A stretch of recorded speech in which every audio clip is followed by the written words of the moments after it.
Hello guys, this is your friend and we are back with a new fanfic. Which is what if after the fight with Kaguya and Madara, Naruto returns to Konaha. Part 1.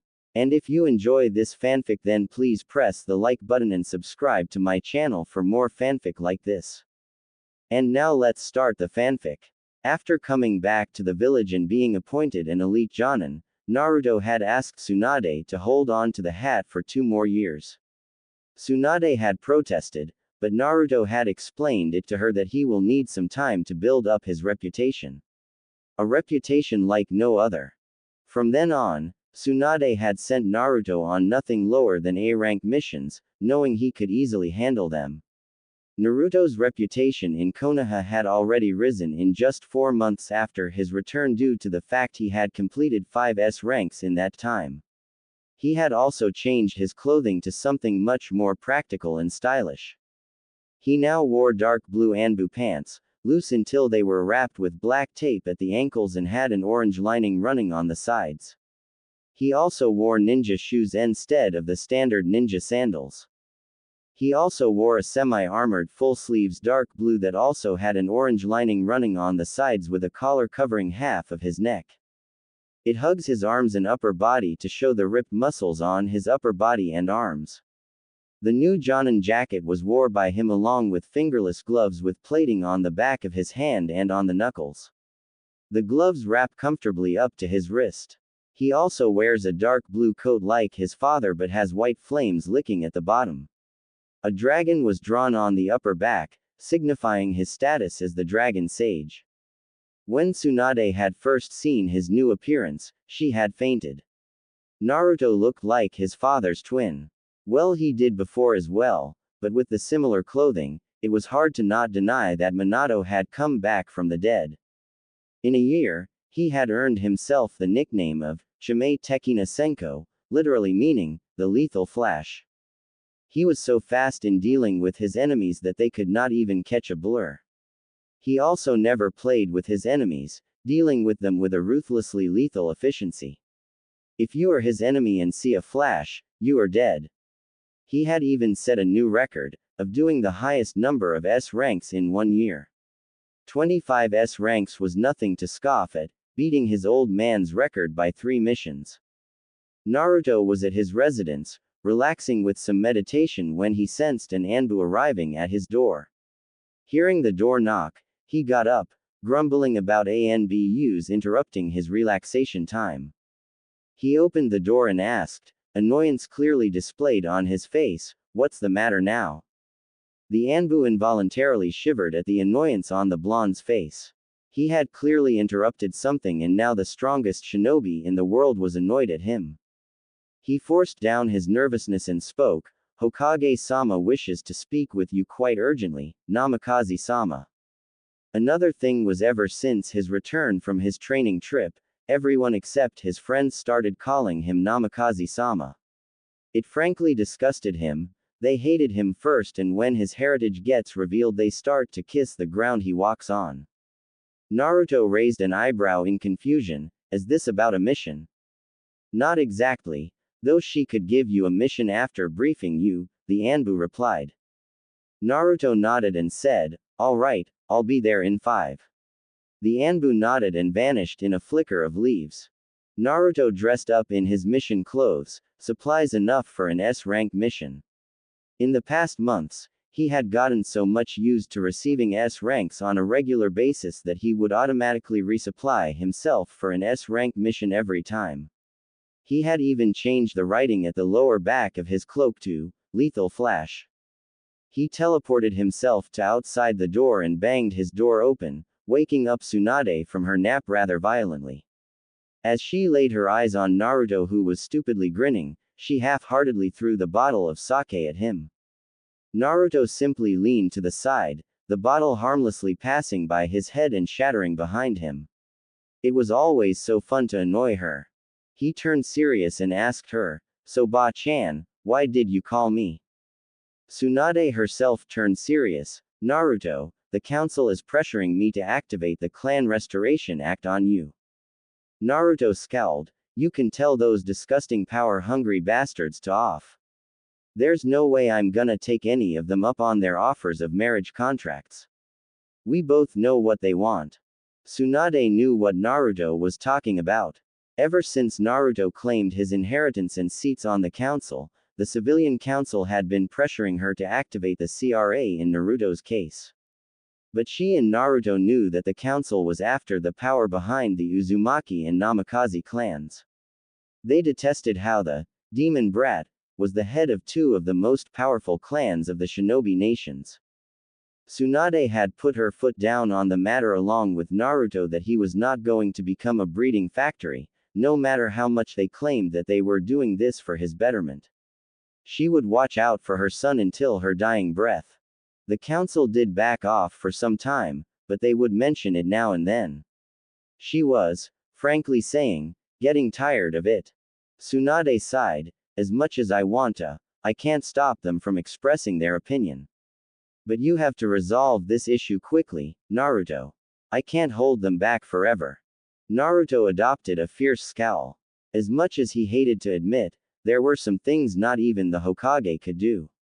Ever since he had given a demonstration of his new abilities, the council was shouting for him to take part in CRA. They even had the nerve to suggest that he should donate some of his blood samples so that ninjas with his abilities could be created. What they were actually suggesting that he did not deserve such power and he should be experimented upon and his abilities be given to those the council deemed worthy of the abilities. Needless to say, he was pissed and furious beyond imagination. He was so pissed that the whole shinobi council and Tsunade had to hold him back, that too with all of Tsunade's super strength and Shikamaru's shadow possession jutsu, from tearing the civilian council apart. They had somewhat succeeded, but could not stop him from sending the council member who had given the suggestion to the hospital, beaten within an inch of his life. The civilians then tried to call for his arrest on account of attacking a council member, but the Shinobi Council and Hokage had viciously reminded them, in no sugar-coated terms, of what they had actually suggested and they were the ones who had provoked him. The council had backed off for a while after that, but not for long. Naruto sighed and said, I am 21, Ba-chan. I am, as such, a legal adult and as an elite Jonin, I answer only to the Hokage. They can only advise you, but you are the one who makes the decisions. They also don't have any power to command a shinobi. Being an advisory council, they can only advise you. It is you who makes the decisions. You can hold them off. Tsunade glared at him, you think I want to deal with them anymore? Anyways, I have a mission for you. Naruto's face lit up and he asked hopefully, S rank? Tsunade shook her head, A rank. We have received reports of a group of bandits that have been expanding their bases. They have established 3 bases up till now. The bases are in a triangular position, with each base at a distance of 30 kilometers from each other. You have to destroy all the bases and ensure nothing remains, which includes all the bandits. Naruto processed this and asked, in what area are these bases located? Tsunade gave him a map and said, this map has all the information you need. You can go now. Naruto nodded and just as he was about to leave, Tsunade said, remember Naruto, I am only giving you this mission because all the other capable people are busy with their own missions. After this mission you are on an official leave and no buts, this is final, she said as she saw he was about to protest. Naruto sulked and went out of the window, leaving Tsunade to grumble about disrespectful brats. He decided that after a meal at Ichiraku's, he would leave for his mission. He went inside and sat down on a stool, pops. 2 large miso pork ramen. Ayame turned and smiled at seeing Naruto, Naruto-kun. How are you? Naruto grinned and replied, I'm great. Just here for a last meal before departing for an A- rank. Ayame nodded and started to prepare his order. She initiated a conversation with him while doing so. So, Naruto-kun, have you made any girlfriends lately? Naruto shook his head, nah, there's no one right now. Ayame looked scandalized. Naruto-kun, you must make a girlfriend soon or you will be left all alone.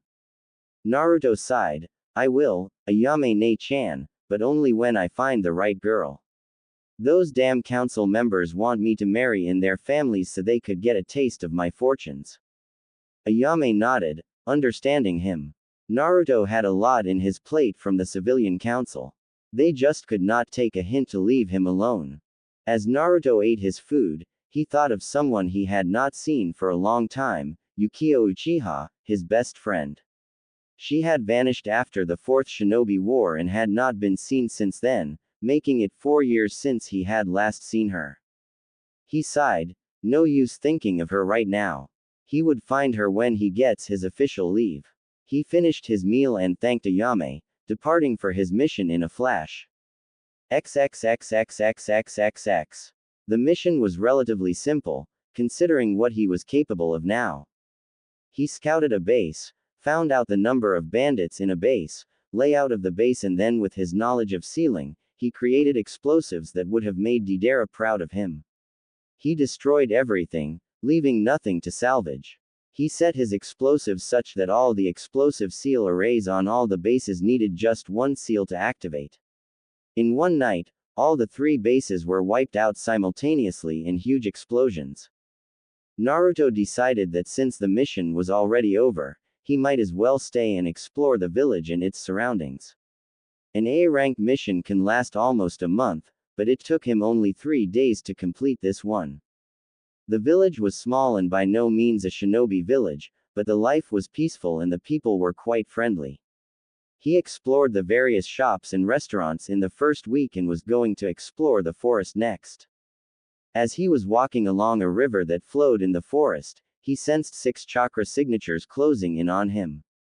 He turned around and faced the bandits who were trying to sneak up on him. It's hopeless to try and sneak up on a seasoned shinobi, you know. The bandits were obviously brainless idiots as they still tried to fight him. They readied their weapons and charged. Naruto sighed, he could not catch a break no matter what.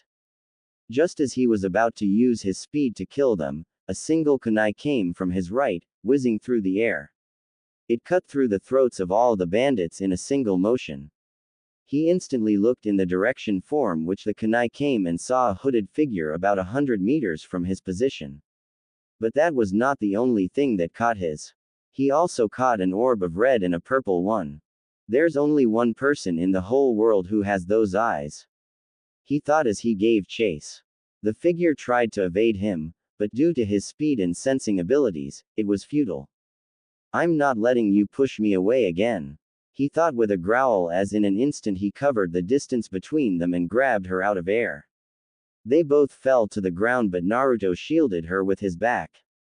He barely felt anything when he skidded on the ground. He immediately pinned the person under him, her arms above her head. Yukio, he whispered, so many emotions in his voice. XXXXXXXX. Yukio Uchiha had been minding her own business when she came across the bandits' area. After the Shinobi War, she had known that she would likely be executed or worse, imprisoned, and they would use her as a breeding factory. So she fled, constantly moving from one place to another to avoid getting captured. So when she happened to come across a blonde cornered by bandits, she decided to rescue him as her good deed of the day. She had no idea it would be her old teammate.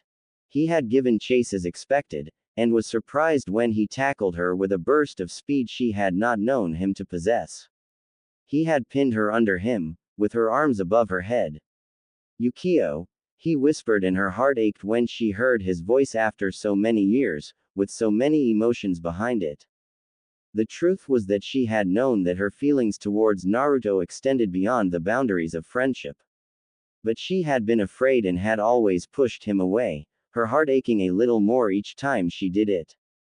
She suddenly realized their position and an intense blush spread across her face. Naruto had realized the same thing and had quickly got up, pulling her up as well, and got a good look at her. She had not changed her choice of clothing except for a hooded cloak to hide her face. She still wore the same clothes Orochimaru had given her, though now she looked different. She had filled out in all the right places, the hips and chest. She still had her slender body, Her stomach was flat and her legs seemed to go on forever. Her hair reached to her shoulder and her face was leaner as well. All in all, she looked beautiful.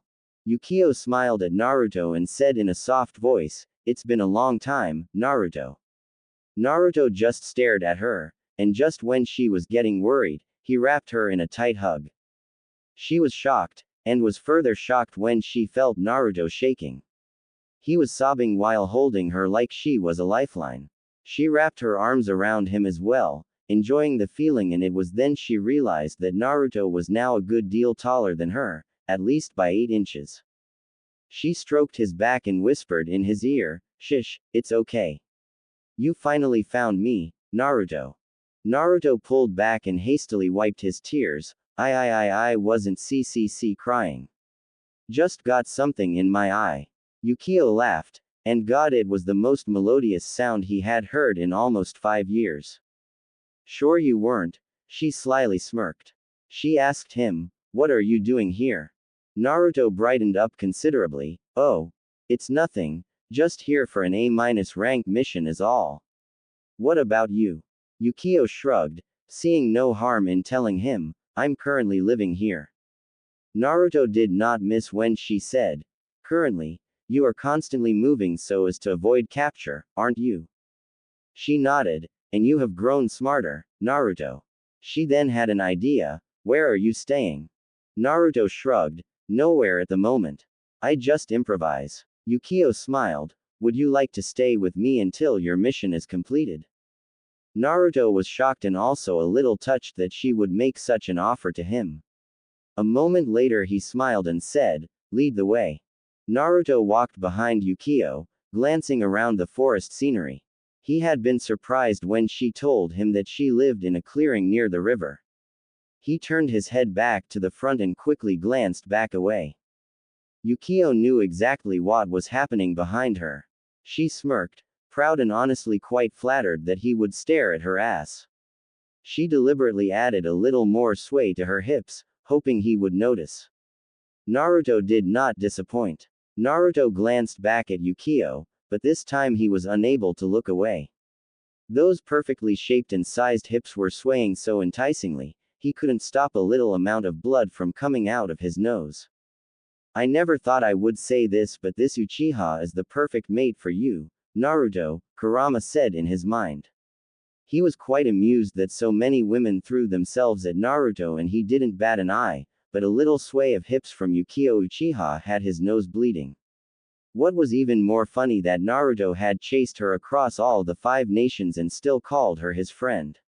Dense, as always. Naruto was so surprised by Kurama's statement that he stumbled a little, causing Yukio to look back. "You all right back there?" Naruto quickly lied, "Yeah, just thought I saw something." Yukio smirked. No matter how intelligent Naruto had gotten over the years, he could not lie to save his life. She shrugged, turning back forward. Naruto released a breath, thinking she believed him. "Sometimes you have the worst timing, Kurama, you know that," he thought back. Kurama just snorted, already going back to slumber. Naruto grumbled in his mind about lazy foxes. Soon they reached a small cottage by the river, fairly deep inside the forest. Yukio led him inside, where he found it was quite cozy. "You must have been staying here for quite a while for this place to be this cozy," he stated. Yukio nodded, "I have been here for almost 1.5 months. This place is not frequented by ninjas of any country, so I am pretty safe here." Naruto decided to ask her to come back with him but hesitated. They had met after almost 5 years. He couldn't expect her to simply listen to him. He decided he would ask her before he left for home. He was going to take her back with him this time, no matter what. "So what have you up to in the past 5 years?" Yukio's voice snapped him back to reality. He gave her a smirk that caused a funny feeling in her stomach, "Only if you tell me the same." She shrugged, seeing no harm in telling him. She was about to say something when she saw it was dark outside. "Why don't we talk over dinner?" she asked him. Though Naruto observed she was uncharacteristically hesitant while asking. Yukio knew why she stuttered like a certain Hyuga. She had basically asked him out on a dinner date. Just the two of them, no disturbance, eating by a river. She shook her head. She honestly did not mind having a dinner date with Naruto. Little did she know that Naruto was having the same thoughts. Naruto had a smile on his face as he gazed at Yukio for a long moment, which caused her to start blushing. That smile on his face made him look very handsome. No wonder he is so handsome. I have seen the Yondaime and he was quite handsome as well, she thought. Naruto replied, "Why not? I am looking forward to spending some time with you after all these years." The two of them ate salmon which Yukio had caught from the river. They talked about their travels, or missions in Naruto's case. He wasn't sure if he should tell her about his training with Vanheir Lord just yet. After dinner, they just sat outside the cottage, enjoying the scenery and the silence. Eventually Naruto asked her, "Yukio, did you think about me all these years?" "I had thoughts about you every day." Yukio had a small smile on her face as she thought about the answer. The two of them were sitting side by side, leaning their backs against the cottage. Yukio's head was on his shoulder while Naruto had an arm wrapped around her. "There wasn't a day that I didn't think of you, Naruto. Every day there was a moment that would make me think about how you were doing," she answered with a genuine smile. Naruto thought that she looked absolutely angelic, with the moonlight on her face, highlighting her features in the most beautiful way. Her answer warmed his heart a little, and he pulled her closer towards himself, pressing a kiss to her forehead. Yukio blushed hard at his gesture and shuffled closer to him. She cursed herself for every time she pushed away Naruto, when she could have had moments like this with him. The warmth he provided right now was not just to keep her warm. Being in his arms gave a sense of protection to her that she had only felt with Itachi, and that too only when she was little.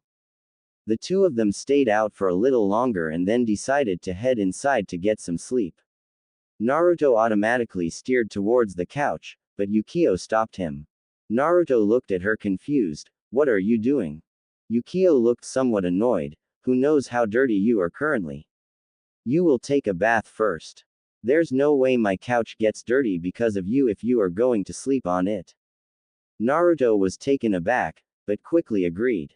He was itching for some hot water. "Don't forget, this is a cottage without any water connections to the village. You will have to bath in the stream," she finished with a devilish smirk, one that reminded him of their genin days. It always appeared on her face when she did something that trumped Naruto in some way.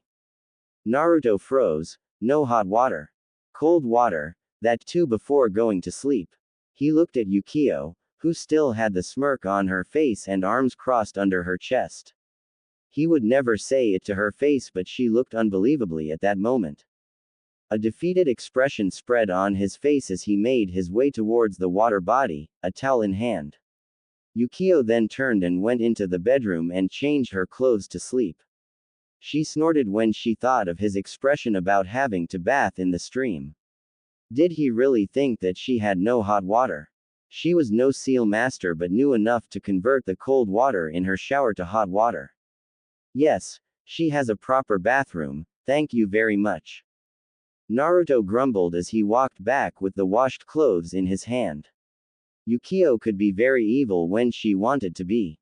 He entered the cottage, with only a towel wrapped around his waist, only to come face to face with Yukio, who was frozen looking at him.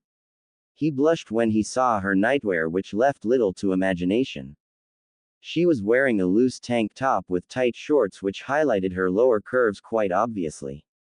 The shorts themselves stopped before her mid-thigh, displaying her long legs.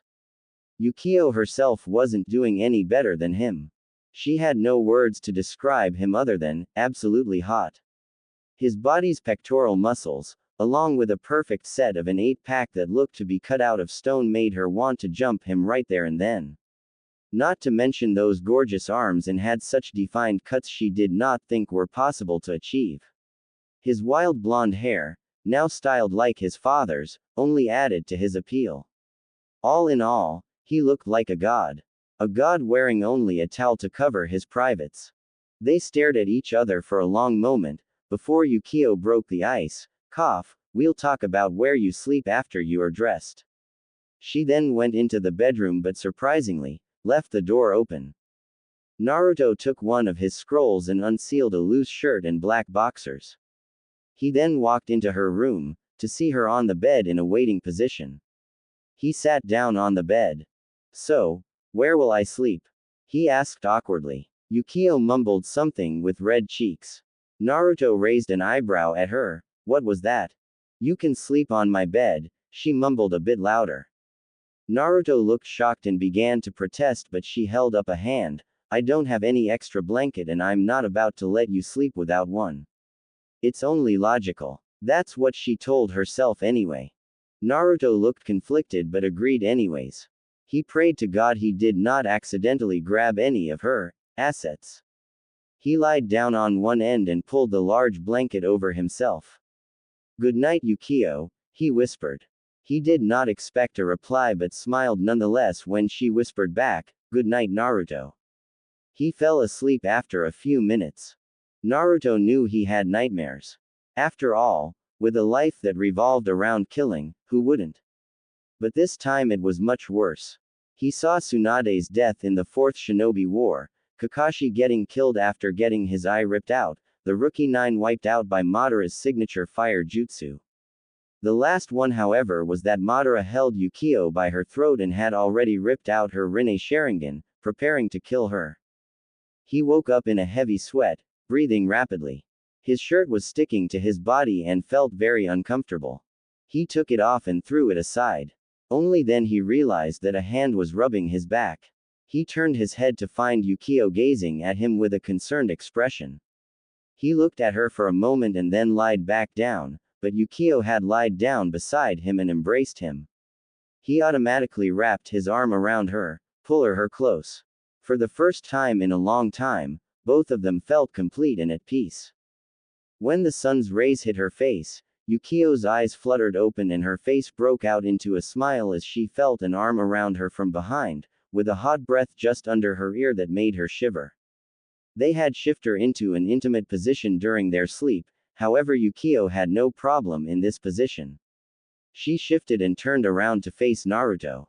Naruto was sleeping with a smile on his face when something shifted in his arms, prompting him to open his eyes. They opened to find themselves gazing in pool of coal-colored eyes. Naruto and Yukio kept looking into each other's eyes for a long time, until Yukio started to lean forward. Naruto leaned forward as well, feeling something deep from within pushing him to do this. Their worlds exploded as soon as their lips met. A warm feeling spread through their entire being as the intensity of the kiss grew. Naruto was feeling quite bold kissing Yukio, so he bit her lower lip slightly so as to tease her. He definitely did not expect her to push her tongue into his mouth, exploring hungrily. But he wasn't complaining at all. Instead he pushed his own tongue against hers, unwilling to submit to her. Yukio felt as if she was on cloud 9 when Naruto kissed her back. She had experienced this pleasure for the first time, and it only increased when tongues came into play. But she found their current position a bit uncomfortable. She shifted on top of him so she was straddling him, never breaking their lip contact. Her hands were to the sides of his head, while his hands were exploring her lower back, drifting towards her butt. He gently squeezed one of her cheeks and was rewarded with a loud moan of pleasure. Naruto would have continued to kiss her and vice versa, had the need for oxygen not surfaced. They reluctantly separated, a line of drool still connecting their lips. He quickly wiped that with a chaste kiss and gazed at her with deep affection and warmth. Yukio had the same look in her eyes. Neither said anything for a few moments, until Naruto smiled. That was so much better than our previous kisses, huh, Yukio? He asked her. Yukio smiled as well and buried her head in his neck, smiling all the while. He began stroking her back lovingly. Yukio asked with hope and a hint of self-doubt in her voice, "You want to be together with me?" Naruto heard the self-doubt in her voice and frowned. He carefully sat up so their position wasn't disturbed and tenderly hugged her, softly saying, "Yukio, you are the only one in the world who I'd rather be with." Yukio pulled back, a shocked look on her beautiful face. Why? Why do you want to be with me, after all I've done to you? Every time you came to me I've only pushed you away. Why would you still want to be with me? By now, tears were gathering in her eyes. Naruto held her face in his hands, gently wiping the tears away with his thumbs, because every time we met, your eyes have always betrayed you, Yukio. You have never intended to harm me in any of our fights save a few. Besides, did you really think I would get angry with you? Also, don't tell me you believed that I chased your cute all over the nations just because I was your friend, he finished with a slightly longer chaste kiss than before. Kurama's comment had knocked some sense into him. Yukio blushed at how he described her ass. She shook her head. No, I'm not as naive as you. She flicked his forehead like Itachi used to do to her. I always felt that something always existed between us that made us more than friends. Naruto then asked with a hint of hope, does that mean you would say yes if I asked you to be my girlfriend? Yukio hugged him tightly, her voice filled with joy. Yes, I will be your girlfriend. She gave him a chaste kiss and got up. Better get out of the bed. I'm getting hungry. As if on cue, Naruto's stomach grumbled quite loudly as well.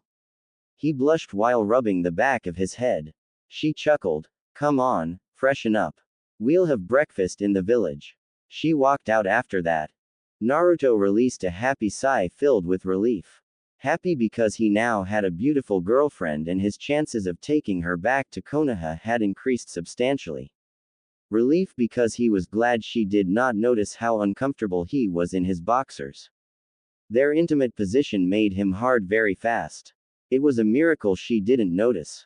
Yukio called out behind her, the bathroom is the next door to the bedroom. She took immense pleasure in the indignant shriek that followed. After the both of them got dressed, they started towards the village, running on the forest trees.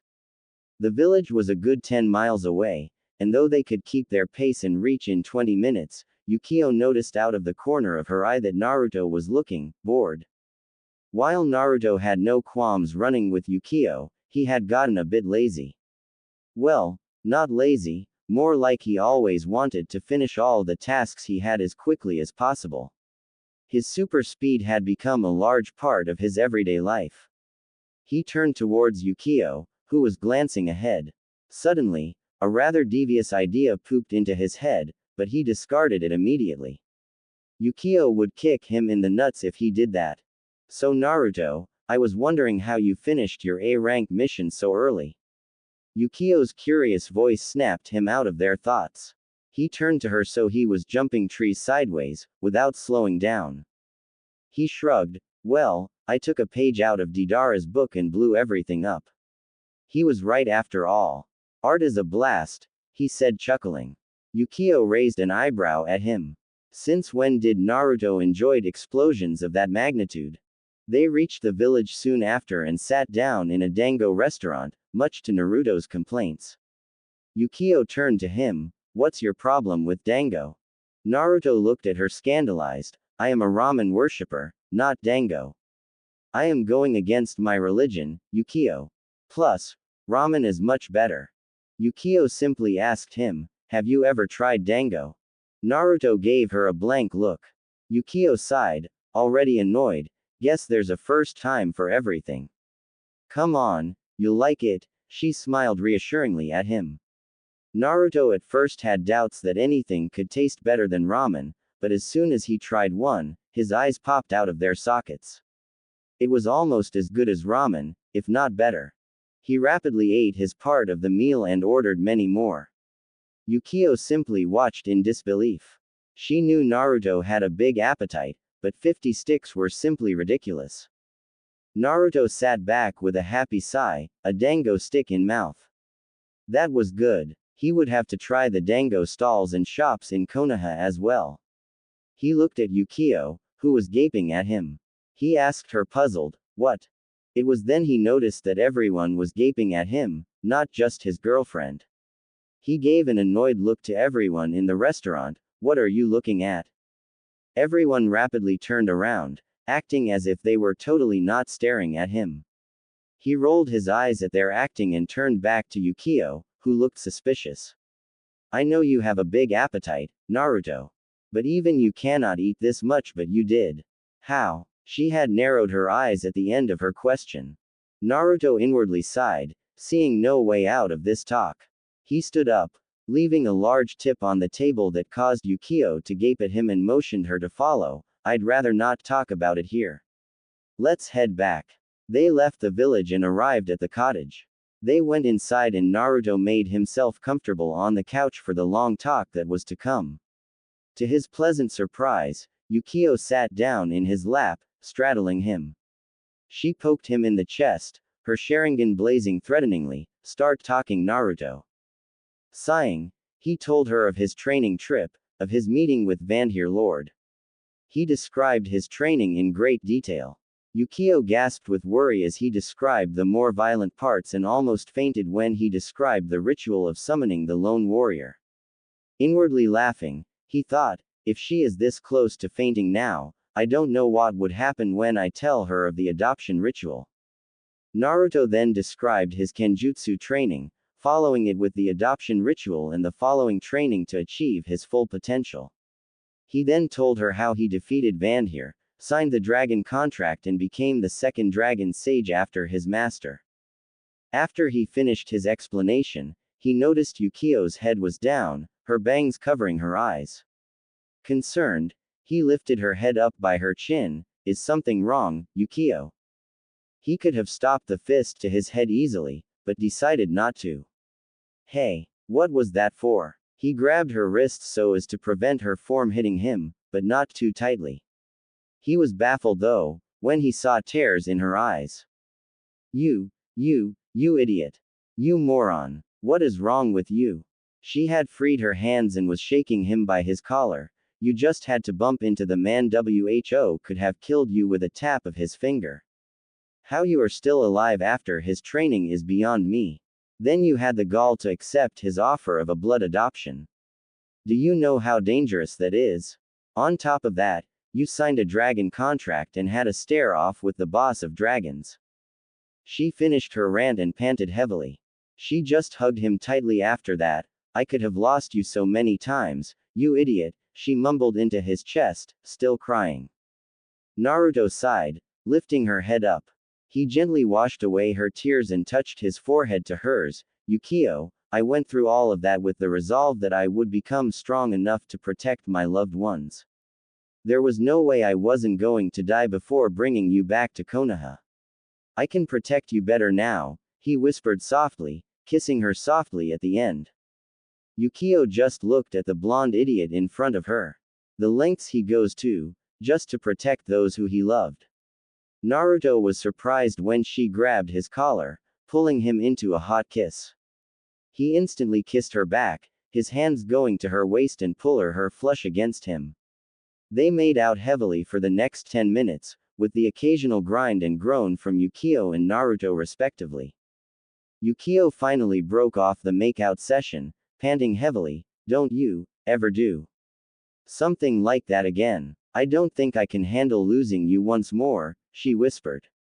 Naruto was panting from the makeout session as well. Not from the lack of air, but because of the intensity. The two of them sat in silence for a while, which was broken by Yukio. So, now that I am your girlfriend, I will have to come back with you to Konaha, right? She asked. Naruto said to her, I hear some fear in your voice, Yukio. What's wrong? He asked, concerned. Yukio got up from his lap, shaking her head. It's nothing, she tried to convince him, but knew he would bug her until she told him. She walked out to the stream and stood in the shallow water. She began speaking softly. Naruto, I'm currently labeled ASCL missing nin. As soon as you take me back, the council is going to demand for me to be thrown into prison or executed, she explained, trying to keep her emotions in check. She knew Naruto was standing right behind her, listening patiently. A worse fate than those two would be that they would force the Clan Restoration Act on me, making me a breeding factory, just so they could get their filthy hands on my clan's Sharingan and fortune, she finished with her voice shaking with anger and desperately trying to hold back tears. The thought of forcing her to marry someone and simply pop out children that would be used as weapons for the village disgusted her to no end. Naruto was shaking with rage as he heard Yukio's explanation. He knew that everything she had said was correct. He himself was on the receiving end of the same situation by the council. Tsunade was the only thing holding them back from doing the same thing to him. He walked up behind her and snaked his arms around her, pulling her into an embrace. Yukio leant back into him, relaxing slightly. He softly said, "Yukio, you don't have to worry about that. As long as you are with me, I wouldn't let those bastards do anything of that sort to you," he comforted her. Yukio heard the conviction in his voice to protect her and was able to relax completely. If someone was close to Naruto, the lengths he would go to protect them were nothing short of amazing. Suddenly, she had an idea. She broke from their embrace and turned to him with a smirk on her face, something that always spelled trouble for Naruto. "Since you are here for another 2 weeks, how about we train? You can teach me some of your tricks and I can teach you some of mine," she suggested. Naruto thought about it. By mission standards, an A-rank mission could easily last 1 month or even more. He had already spent 2 weeks here and there was no harm in spending another 2. An added benefit was that he could learn some tricks from Yukio. While his tricks she may not be able to learn, he could help her in kenjutsu and learning in how to sense chakra signatures. He nodded. "Sure, why not? We could learn from each other and besides, I'm itching for a good spar," he finished with a smirk that matched Yukio's. 10 minutes later, both of them stood in front of each other in their training clothes, a simple shirt and a lower. Naruto smirked and said, "Shinobi Battle Arts, Part 1. Taijutsu, imitating a certain Cyclops." Yukio slipped into her attack stance, not activating her Sharingan yet, while Naruto simply stood there with a smile, hands behind his back. Yukio raised her eyebrow at his easiness. Naruto put one hand in front of him, in a universal motion of, "Come and get me." She scowled at his arrogance and attacked him, her punches and kicks coming at mid-jonin speeds. However, not only he managed to evade her attacks, he did so with his hands still at the back and eyes closed. What was worse that he was making it look like a child's play. She upped her speed, easily going above high jonin and low cage. He had yet to open his eyes and move his hands. He was openly mocking her. She activated her Sharingan. Naruto smiled, feeling the small burst of chakra from Yukio, knowing she had activated her Sharingan. Her movements became even more faster, reaching mid-cage level. However, he was used to fighting at much higher speeds. His Vanheir speed was easily at massively hypersonic. Look at versus battles, Vanheir Lord as a reminder. She was coming at him at a snail's speed to him. Yukio was getting frustrated. Even after activating her Sharingan, he was evading her attacks like they were nothing. At last he opened his eyes, making her smirk. She thought she had finally become too fast for him to open his eyes. However, what he did next made her completely stop in utter surprise. Naruto thought that it was finally time to show her that how far he had left her behind. Her punch was aimed straight for his face. He stopped it with just his index finger. He kept smirking at her, knowingly adding fuel to her frustration. Each one of her attacks was stopped by just one finger, to her increasing frustration. He finally decided to end this part of spar and in a show of speed that even the Sharingan couldn't catch, grabbed both of her hands in his large left hand and punched to the side of her head. Yukio literally felt the breeze passing the side of her head. She slowly turned around and found that a tree 50 meters behind her had been uprooted by the sheer force of the punch. She slowly faced him, pulling back to find him smirking. "Just how strong have you become?" she whispered, looking at him with the smallest tinge of fear. His face became solemn, "Strong enough that I can protect everyone close to me." He then smiled challengingly, "Shinobi Battle Arts, Part 2, Ninjutsu." Yukio immediately snapped into attention and wasted no time in firing her fire jutsus at him. However, he stopped with just one hand and even dissipated them expertly. Such skill was simply unheard of. Some time later, he decided to show her his way of ninjutsu. He molded lightning using raw chakra. Just for fun, he decided to announce the name, Raiden Chidori Senbon.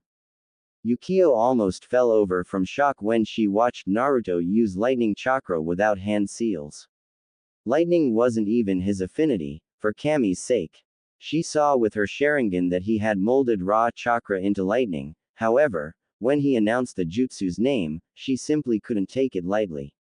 She was rooted on spot due to extreme shock. Naruto watched as the lightning Senbon soared towards Yukio, but she made no attempt to dodge them. His eyes widened as he saw that she was paralyzed in shock. He used his speed to get her out of the way of the attacks. Yukio looked confused as to how she was standing against Naruto for a moment and then in his arms the next. She looked up to see Naruto looking at her with a smirk. A sudden realization came to her that she hadn't even seen him move after performing that jutsu. She looked at him with narrowed eyes while he only smiled at her. "Would you please put me down?" she asked, squirming in his arms, feeling extremely humiliated and embarrassed. Humiliation because no one had ever defeated her by such a large margin, embarrassed because Naruto had still not set her down. Naruto smiled widely. "No, I'm having far too much fun holding you." He pulled her closer and put his face in the crook of her neck, taking in her smell. Yukio blushed brightly at that and punched the blonde's chest in an effort to make him set her down. To her surprise, he didn't even notice the punch, continuing his activity. Naruto had even started to press some light kisses on her neck, making her moan in pleasure. "Naruto, all right there, stop, we can continue. Ooh, later." She tried to make a coherent sentence, but Naruto was giving her so much pleasure that it was hard to resist. Naruto finally pulled back, looking at Yukio, who was panting and had red cheeks, who was looking at him with what he knew was an angry expression, but looked extremely on her. Chuckling, he carried her to the cottage in her arms. Yukio would never admit, but she immensely enjoyed being in Naruto's arms. Knowing that her kick image was already ruined in Naruto's eyes, she snuggled into his chest and wrapped her arms around his neck, closing her eyes in contentment. She missed the look of adoration Naruto was giving her. Over the next few days, Naruto and Yukio trained daily, with Naruto giving her tips on how to improve her fighting style and teaching her a few new tricks. Their relationship had gotten better and the two of them were not shy to show their feelings to each other. Naruto had taught her how to sense chakra signatures without the use of Sage Mode so that she may not get caught off guard again. He also taught her how to summon a sword out of nowhere, one of the tricks he learned from Vandir. He could not teach her how to do it exactly like him though, and therefore drew a seal on her palm that could be activated and deactivated with a simple flex of chakra to the palm. The reason that he could not teach her how to do it exactly like him was that Vandir seemed to have a special connection with the arts and intricacies of space-time jutsu and it was a part of his blood only. Naturally, only Naruto could use those abilities to the extent of which Vandir was capable of. Aside from their training, the two also went on quite a few dates. Some dates involved Naruto making Yukio feel special and some involved the opposite. They had gotten closer on an emotional level and both were immensely glad. 3 days before they were to depart for Konaha, Naruto brought up an issue that had been troubling him. He had decided that he had enough of being looking like his father and wanted a sort of look that was unique only to himself. "Seriously though, every time I meet a shinobi, they are always comparing how much I look like my father," he complained while laying on the couch with his head on Yukio's lap. They were simply relaxing after their training, resting so they could go out for dinner. Yukio softly chuckled, continuing to run her hands in his hair. "Well, you do look like your father's twin with those bangs framing your face," she stated. Naruto frowned. "Now that I think about it, my whisker marks are almost totally gone and with my face becoming more sharper, I have become his twin." Yukio suggested, "Well, I could give you a haircut. With the length that your hair has, I could perfectly arrange it into a style that would no doubt look great on you." Naruto seemed to consider this. Are you sure you are capable of cutting hair without drawing blood? As if a switch was flipped, Yukio immediately narrowed her eyes and asked in a whisper, are you doubting my abilities, Naruto?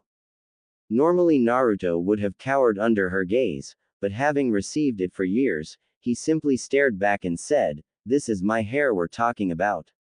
Also, you've never struck me as the type who has skill in giving a haircut.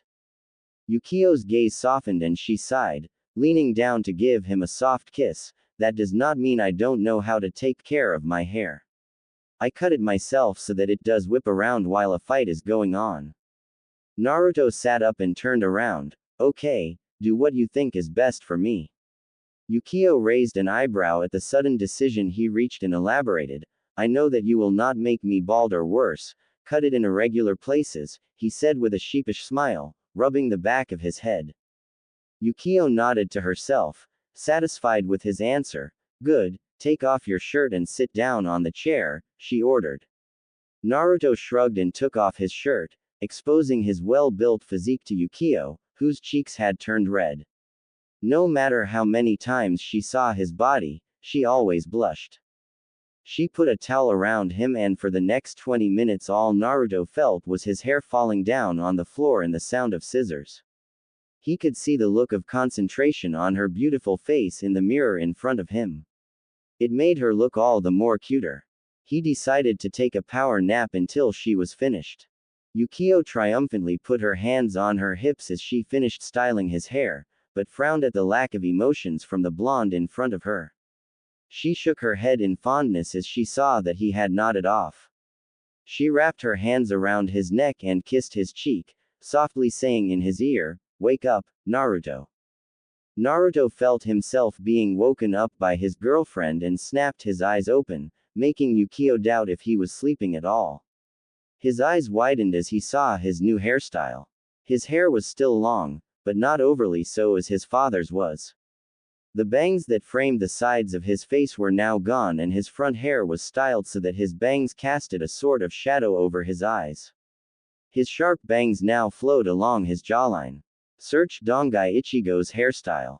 All in all, he looked even hotter than before. Yukio had to hold in a nosebleed as she asked in smug tone, so, like the new hairstyle? Naruto turned to her with the largest grin on his face. I love it, Yukio. He pulled her into a heated kiss, without pulling on his shirt. Yukio got the first-hand experience in feeling him up and nearly cried out when she felt the hardness of his muscles. Naruto put his hands on her hips and scooped her up, her legs wrapping around his waist. They continued kissing until Yukio's back hit the wall. Naruto broke off the kiss and looked at her, laughing at the hazy look on her face. Yukio snapped back to reality at the sound and immediately blushed, burying her face in the crook of his neck. She was a bit disappointed when Naruto put her back down. I love what you've done to my hair, Yukio. Even I didn't know I could look this good, he complimented her, softly kissing her. Yukio lifted her nose up in the way only she could pull off, and you doubted my skills. Naruto chuckled as he went to put on his shirt. You'll have to be on guard now, though. Yukio asked, confused, why is that? Naruto came back, dressed for dinner, because almost every woman in Konaha is after me, eyeing me like a piece of meat. My new hairstyle is bound to attract even more attention. Not to mention the women of this village, he finished with a scared look on his face. Yukio would have laughed at his expression had she not listened to his rant. Naruto looked very fetching, and the fact that he was a clan head of two of the most powerful clans in the shinobi nations, along with his reputation as the strongest warrior in the world only added to his appeal. She narrowed her eyes and spoke in a dangerous voice, like hell I'm going to let that happen. The flames of Amaterasu will burn them even if they look at you in the way I don't like, she finished with her Sharingan and Rinne Sharingan activating. In the nearby village and Konaha, many women who were dreaming about Naruto felt a shiver pee on their back, promising pain. Naruto gulped at the seriousness of the threat. Wow, she's really serious about her threat. Inwardly though, he was touched at how much she cared for him to issue such a threat.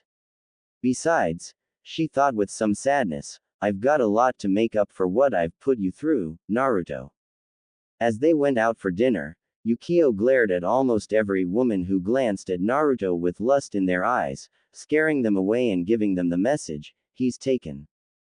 Naruto had no problem ignoring them, having gotten used to the behavior back in Konaha. They finished their dinner and headed back to the cottage, where Yukio proceeded to almost burn the water with her flames, but Naruto assured her that she was the only one for him. The next 2 days passed and soon both of them were packed up and ready to go to Konoha. Naruto had told her that she was going to love the way he was going to take them back. Yukio, however, felt somewhat uneasy. Naruto asked her as they both stood side by side in the clearing, dressed up in their shinobi gear. He smacked his right fist into his other palm. All right, let's do this. He cut his thumb and swiped it against his forearm, where the blood seemed to seep through. He went through the hand seals, Kuchio's no jutsu. A large amount of smoke appeared with a deafening pop as a dragon over 50 feet taller than them stood before them. It was gray, and judging from its build, it was clear that this dragon was suited for purposes not related to battles. Naruto grinned. Hey Hermes. How's it going? The now revealed Hermes looked down and grinned a very toothy smile. Naruto. How are you? It has been a long time since you have summoned me. Hermes then spotted a very pale Yukio next to his summoner. And who's this? Yukio had been frozen by the sheer size of the summon. She never knew that a dragon contact existed, and even if it did, Naruto had signed it. He was already a toad summoner, so why would he sign another contract? The dragon easily stood at around 120 feet tall, towering over them like they were ants. She snapped out of her daze when Hermes inquired about her. Yukio Uchiha, current missing nin of Konohagakure no Sato. The dragon nodded as if he understood. So you are in need of a transport, Naruto. Naruto nodded. I would use teleportation, but I had to introduce her to my newest summons some time. He then turned to his girlfriend. You ready to fly, Yukio? Yukio simply nodded and hopped on to the back of Hermes, followed by Naruto. Quote. All right Hermes, to Konoha, top speed. XXXXXXXX. The civilian council was meeting at a high CL restaurant, discussing the resident Jinchuriki of Konoha and his bachelor status. A shrewd-looking man named Rukin spoke up. We have to do something about Uzumaki's status. He is refusing to take any marriage contracts. We cannot afford to have such power in that. His face twisted into disgust as he spoke. Demon's hands. It's too risky. He was a man who was not very rich, not held any sort of political influence. That was the reason why he wanted his daughters to marry Uzumaki. He could get his hands vast fortunes and political powers of two powerful clans. Not to mention the bloodline limits Uzumaki possessed. He just had to have that power. Koharu spoke up. While it is true that he should just be killed for the better of this village, his blood cannot be afforded to go wasted. Having 6 bloodline limits is no joke. We must force him to marry so his children could be trained to become weapons for the village. In her eyes, Naruto simply was too dangerous to have the sort of power he wielded now. He was a wildcard that they could not control, and no one liked that fact. For years they've controlled what happened in the village, including all the treatment that Naruto received in his early years. Now that he had become powerful, so much that he could decimate an army without a sweat, the civilians decided that they would somehow get rid of him and then acquire the Namikaze and Uzumaki fortunes and use them for what they thought was the betterment of the village. Too bad for them that their plans would never work. XXXXXXXX. Hermes was flying high up in the sky with 2 passengers in the back. Naruto and Yukio were enjoying the sights from so high up. Yukio still couldn't believe that Naruto was the summoner of the strongest summoning clan. She looked over to him. Standing on the massive head of the fastest dragon of the dragon summons, Naruto looked the perfect image of a leader. He stood with utmost confidence, exuding power and demanding respect with just his presence. His coat was flowing back along with his hair, making him look like a prince. He had told her that they were quite far away from Konaha and it would take at least 20 hours to reach there. She stood up and had to immediately steady herself or she would have fallen due to the strong winds blowing at such altitudes. She walked behind him and wrapped her arms around his chest and leaned into his broad back. Naruto affectionately smiled and just put his large palm over her small one, returning the gesture. Both of them smiled as Hermes raced in the sky towards their destination. Azumo and Katetsu were as usual, stuck with guard duty. It was late evening and the sky was already dark, with many people retiring for the night. Azumo glared at his partner. What is it with you, always picking guard duty? Katetsu shrugged, not at all bothered by his partner's glare. Hey, this is the spot where there is the least disturbance, a nice view of the forest, total peace, my friend. Azumo was about to retort when he saw something in the sky, heading for Konaha. Only after a few minutes, when it was close enough to identify, his eyes widened. It was a huge dragon, heading straight towards them. Nobody knew that dragons even existed. The fact that one of them was heading towards them made them utterly terrified and confused. Even though the border patrol was gathered and ready, the dragon was said to be a mythical creature, capable of rivaling the power of the tailed beasts. Hermes landed in front of the gates and snarled as he saw ninjas with weapons drawn. This is the exact reason why the Dragon Clan didn't associate with ninjas. Humans were so narrow-minded that they sought to control what they couldn't understand. He hadn't even provoked them and they were getting ready to fight him.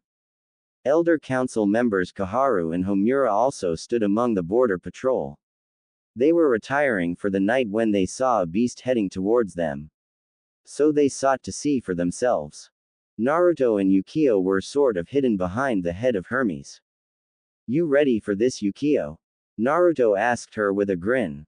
Yukio smiled at him. I'm with you, Naruto. Saying so, she grabbed his collar and brought his head down for a hot kiss. It was supposed to be a simple one, but Naruto wrapped his arms around her waist, bringing them closer. He put his tongue in her mouth, beginning an intense makeout session. Her hands found themselves in his hair, making them even more unsettled. He inwardly grinned at her response, figuring she could use some extra courage. While the couple was making out, the shinobi were glancing at each other, unsure of what to do. One Anbu asked her team leader, Captain, what are we to do? The captain was about to respond when Kaharu's voice said, capture the beast. The captain turned around and saw the council member's cold gaze. But ma'am, the dragon hasn't provoked us yet, he tried to reason with her. Kaharu glared at the Anbu captain, so why are you waiting for it to attack? Besides, capturing it will make Konoha even more powerful. That is something which is not possible.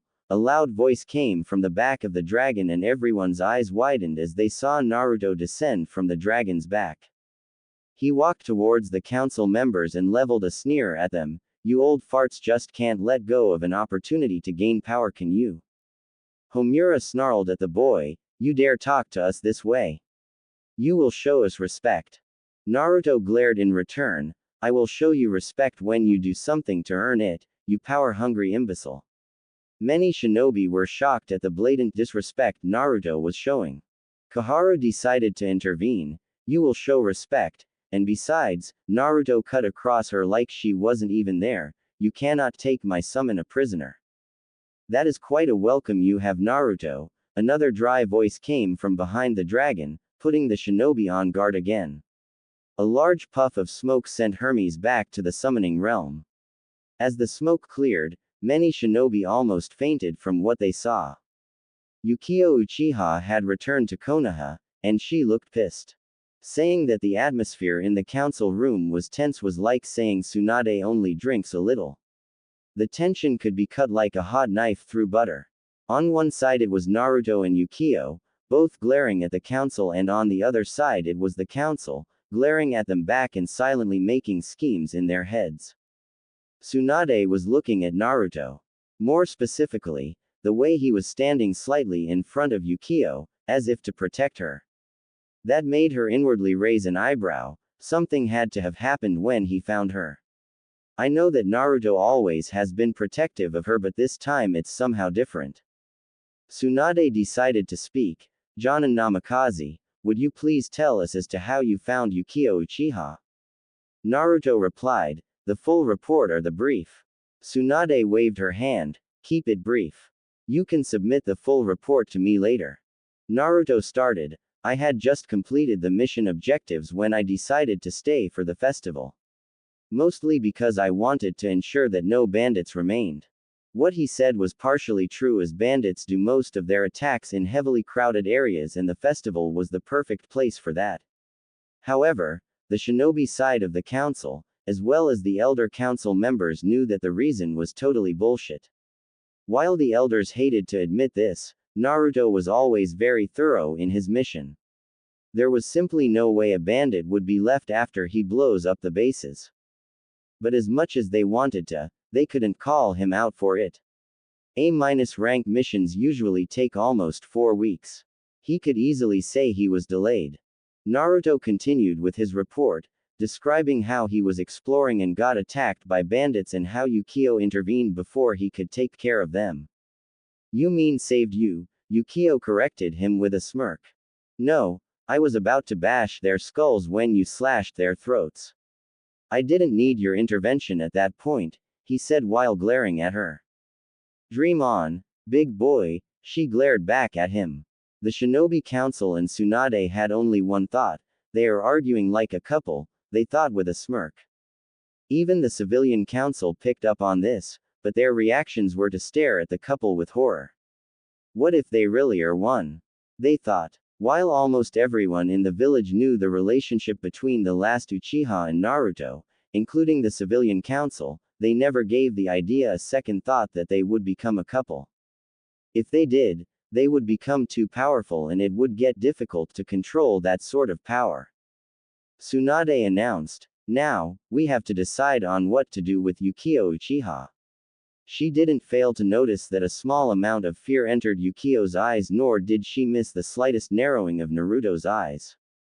A civilian spoke up, as she is the last of Uchiha clan, she must be put under the Clan Restoration Act. Another spoke up, indeed, it would definitely help the village to have more than one pair of Sharingan.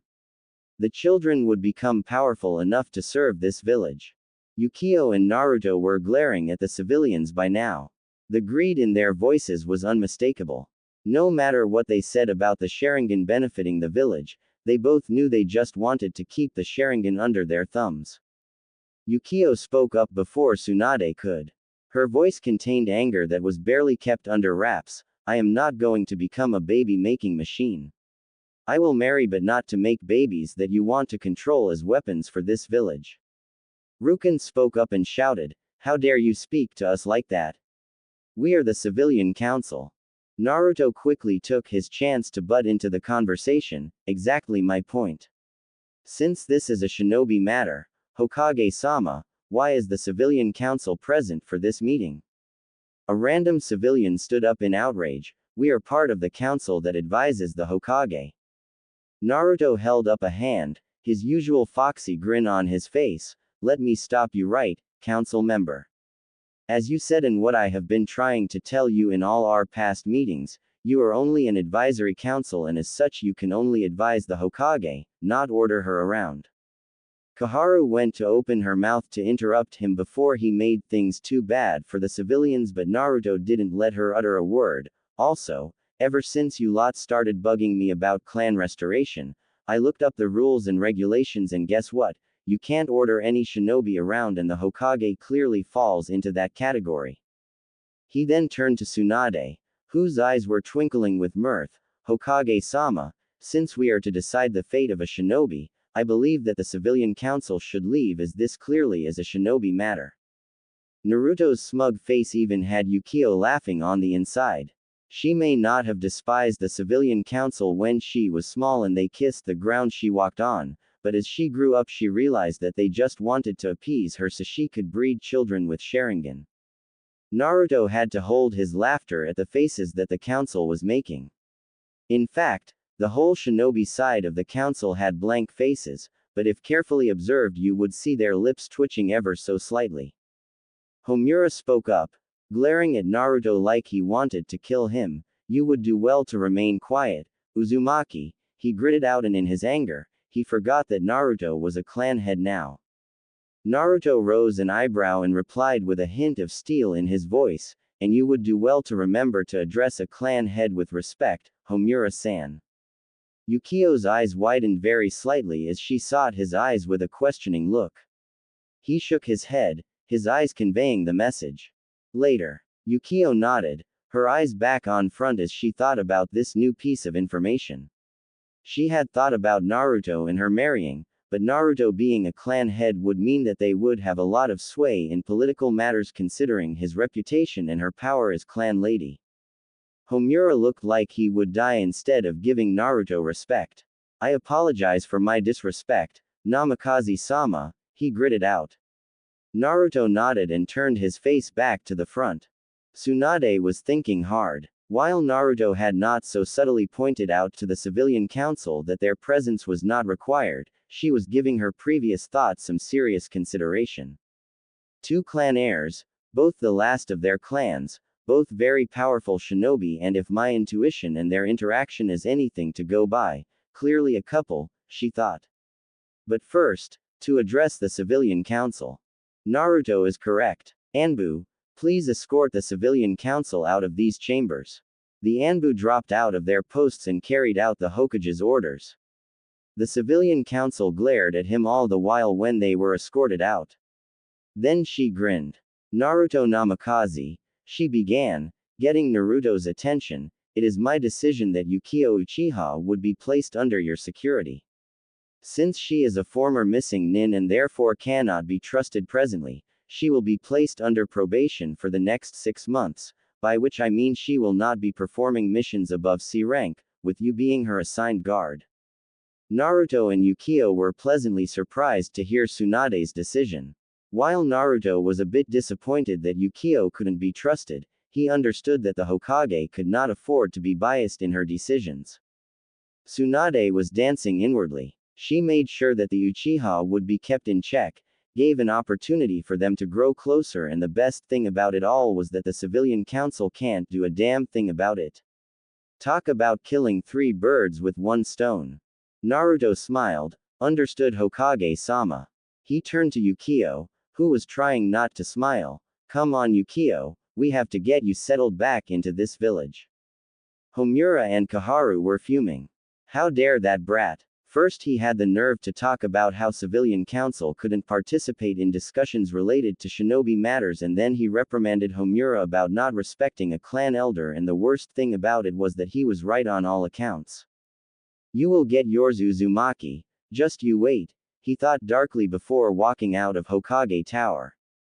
So, Yukio started, you are a clan head now, huh? The two of them were walking towards through the Uchiha district to collect Yukio's belongings from her house. Since it was decided that Yukio is to be placed under Naruto's protection, Naruto had invited her to stay with him. She had complained how small his apartment was, but stopped when he began to smile mysteriously. When she asked what he was smiling about, he just replied, you'll see. Naruto smiled as he put his arm around her, pulling her to his side. No one would see them like this in an abandoned district anyway. Yeah, in fact, clan head of 2 clans is more like it. This shocked Yukio, but it just showed as a raised eyebrow, 2 clans. Naruto nodded, indeed, the Uzumaki and the Namikaze clan. Uzumaki was already a clan and my father's name was automatically given clan status when he made Hokage. Yukio nodded as she processed the information. They stopped in front of her house. Naruto put his hands in his pockets. So, how many would you be needing to clear out what you need?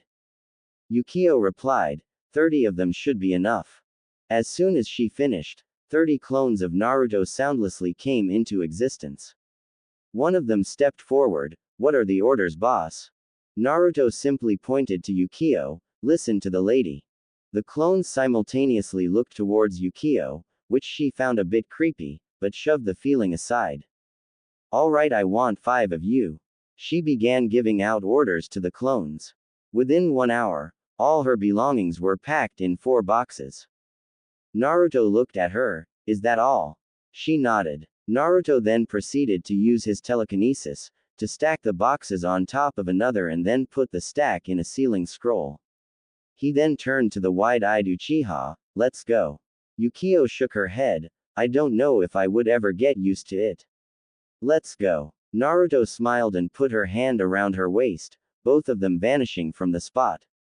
They appeared in front of the Namikaze estate. Yukio's